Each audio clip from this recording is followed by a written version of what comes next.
Hi hello ಎಲ್ಲರಿಗೂ ನಮಸ್ಕಾರ. ನಾನು Manjari. Welcome to my YouTube channel twins mom creation world. ಇವತ್ತು ನಾನು ತರಕಾರಿ ಬೇಳೆ ಇಲ್ದೇ ಒಂದು ಸಾಂಬಾರು ಮಾಡ್ತಾಯಿದ್ದೀನಿ. ಅದು ಹೇಗೆ ಮಾಡೋದು ಅಂತ ಹೇಳ್ತೀನಿ. ತುಂಬ ಸಿಂಪಲ್ ಸಾಂಬಾರು, ಅನ್ನ ಮತ್ತು ಇಡ್ಲಿಗೆ ತುಂಬ ಚೆನ್ನಾಗಿರುತ್ತೆ. ಒಂದು ಸಲ ಮಾಡ್ಕೊಂಡು ನೋಡಿರಿ. ಯಾರೆಲ್ಲ ನನ್ನ ಚಾನಲ್ ಸಬ್ಸ್ಕ್ರೈಬ್ ಮಾಡ್ಕೊಂಡಿಲ್ಲ ಪ್ಲೀಸ್ ಸಬ್ಸ್ಕ್ರೈಬ್ ಮಾಡ್ಕೊಂಡು ನೋಡಿ.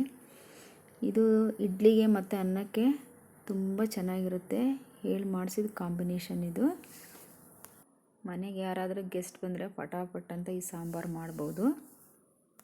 ಒಂದು ಸಲ ಮಾಡ್ಕೊಂಡು ನೋಡಿ, ಪದೇ ಪದೇ ಇದನ್ನೇ ಮಾಡ್ಕೊಂಡು ತಿಂತೀರ. ಇದಕ್ಕೆ ಬೇಕಾಗಿರೋ ಇಂಗ್ರೀಡಿಯೆಂಟ್ಸು: ಜೀರಿಗೆ, ಮೆಂತ್ಯ, ಸ್ವಲ್ಪ ಮೆಂತ್ಯ ಜಾಸ್ತಿ ಹಾಕಬೇಡಿ, ಧನಿಯಾ,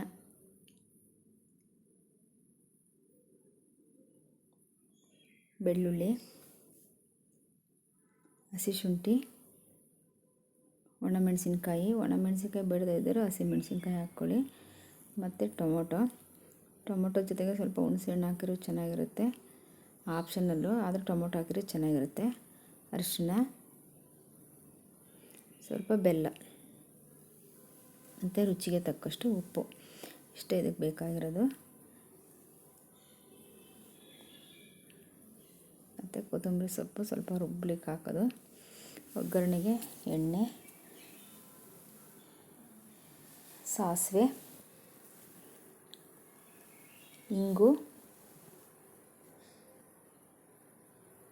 ಕರಿಬೇವಿನ ಸೊಪ್ಪು, ಈರುಳ್ಳಿ. ಈಗ ಮಾಡೋದು ಹೇಗೆ ಅಂತ ಫಟಾಫಟ್ ಮಾಡೋಣ ಬನ್ನಿ. ಸ್ಟವ್ ಹತ್ರ ಹೋಗೋಣ. ಸ್ಟವ್ ಮೇಲೆ ಕುಕ್ಕರ್ ಮಾಡಿ ಯಾವುದ್ರಲ್ಲಿ ನೀವು ಬೇಯಿಸ್ಕೋಬೇಕು ಅದನ್ನು 1-2 ವಿಷಲ್ ಹಾಕ್ಸ್ಕೋಬೇಕು. ಧನಿಯಾ, ಜೀರಿಗೆ, ಸ್ವಲ್ಪ ಮೆಂತ್ಯ, ಒಣಮೆಣಸಿನ್ಕಾಯಿ, ಸ್ವಲ್ಪ ಅರಿಶಿನ ಪುಡಿ, ಮತ್ತು ಕೊತ್ತಂಬರಿ ಸೊಪ್ಪು.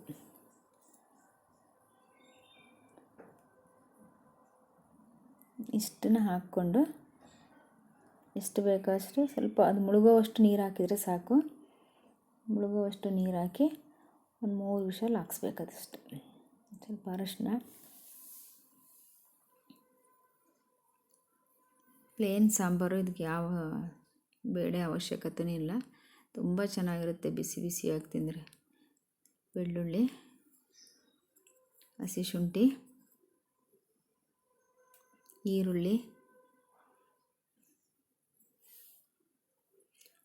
ಇದು ಮುಳುಗುವಷ್ಟು ನೀರು ಹಾಕಿ, ಜಾಸ್ತಿ ಹಾಕಬೇಡಿ. ಅದೆಷ್ಟು ಮುಳುಗಬೇಕೋ ಅಷ್ಟು ನೀರು ಹಾಕ್ಬಿಟ್ಟು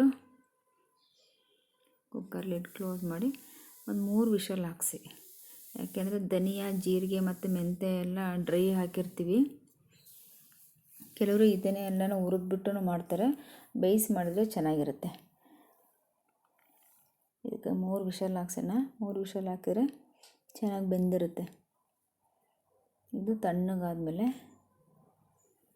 ಇದ್ರ ಕೆಳಗಡೆ ನೀರು ಬಿಟ್ಬಿಟ್ಟು ಮೇಲ್ಗಡೆ ಮಾತ್ರ ಏನು ಇಂಗ್ರೀಡಿಯೆಂಟ್ಸ್ ಹಾಕಿರ್ತೀವ ಆ ಇಂಗ್ರೀಡಿಯೆಂಟ್ಸನ್ನು ಮಾತ್ರ ರುಬ್ಕೋಬೇಕು. ತಣ್ಣಗಾಗಿಬಿಡ್ಬೇಕು ಕುಕ್ಕರ್. ಒಂದು 3 ವಿಷಲ್ 2 ವಿಷಲ್ 3 ವಿಷಲ್ಲಿಗೆಲ್ಲ ಆಗುತ್ತೆ. ತಣ್ಣಗಾಗ್ಲಿಕ್ಬಿಟ್ಟು ಫಿಲ್ಟ್ರ್ ಮಾಡಿದ್ರೂ ಆಗುತ್ತೆ. ಇಲ್ಲ ಕೆಳಗಡೆದನ್ನು ಏನು ಇಂಗ್ರೀಡಿಯೆಂಟ್ಸ್ ಹಾಕಿರ್ತೀವೋ ಅದನ್ನು ಮಾತ್ರ ತಗೊಂಡು ರುಬ್ಬಬೇಕು. ಉಳಿದಿರೋ ನೀರನ್ನು ನಾವು ಆಮೇಲೆ ಸಾಂಬಾರಿಗೆ ಬಳಸ್ಕೋಬೋದು.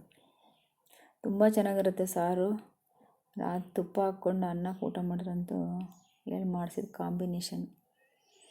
ನೋಡಿ ಬೆಂದಿದೆ. ಈಗ ನಾನು ಟೊಮೊಟೊ ಹಾಕೋದು ಮರ್ತಿದ್ದೆ, ಅದಕ್ಕೆ ಈಗ ಹಾಕ್ಕೊಂಡು ರುಬ್ತಾ ಇದ್ದೀನಿ. ನೀವು ಬೇಯಿಸ್ಬೇಕಾದ್ರೆ ಟೊಮೊಟೊ ಹಾಕ್ಕೊಳ್ಳಿ. ನೋಡಿ ಅದೇನೇನು ಇಂಗ್ರೀಡಿಯೆಂಟ್ಸ್ ಅಷ್ಟನ್ನು ಮಾತ್ರ ತಗೊಂಡು ಗ್ರೈಂಡ್ ಮಾಡ್ಕೋಬೇಕು. ಫೈನ್ ಪೇಸ್ಟ್ ಮಾಡ್ಕೋಬೇಕು. ಫೈನ್ ಪೇಸ್ಟ್ ಮಾಡಿಕೊಂಡು ಇದಕ್ಕೆ ಒಂದು ಒಗ್ಗರಣೆ ಕೊಡೋಣ. ಈಗ ಸ್ಟವ್ ಮೇಲೆ ಸ್ವಲ್ಪ ಸಣ್ಣ ಉರಿಲಿ ಇಟ್ಕೊಂಡು ಮೀಡಿಯಮ್ ಉರಿಗೆ ಎಣ್ಣೆ, ಇಂಗು,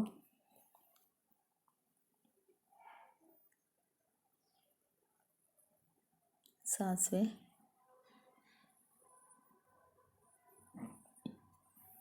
ಈರುಳ್ಳಿ,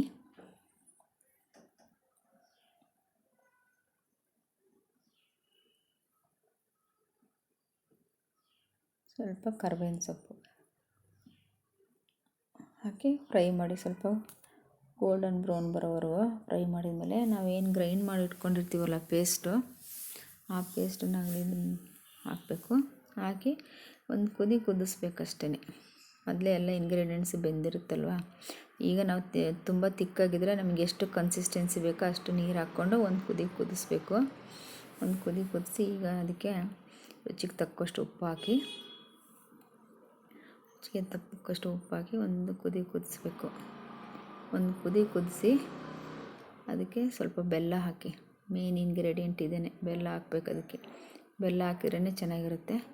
ನೋಡಿ, ಈಗ ಸಾಂಬಾರು ರೆಡಿ ಆಯಿತು. ಬಿಸಿ ಬಿಸಿ ಸಾಂಬಾರು ಅನ್ನಕ್ಕೆ ಮತ್ತು ಇಡ್ಲಿಗೆ ತುಂಬ ಚೆನ್ನಾಗಿರುತ್ತೆ. ಚಾನಲ್ ಸಬ್ಸ್ಕ್ರೈಬ್ ಮಾಡ್ಕೊಂಡು ನೋಡಿ. Thanks for watching.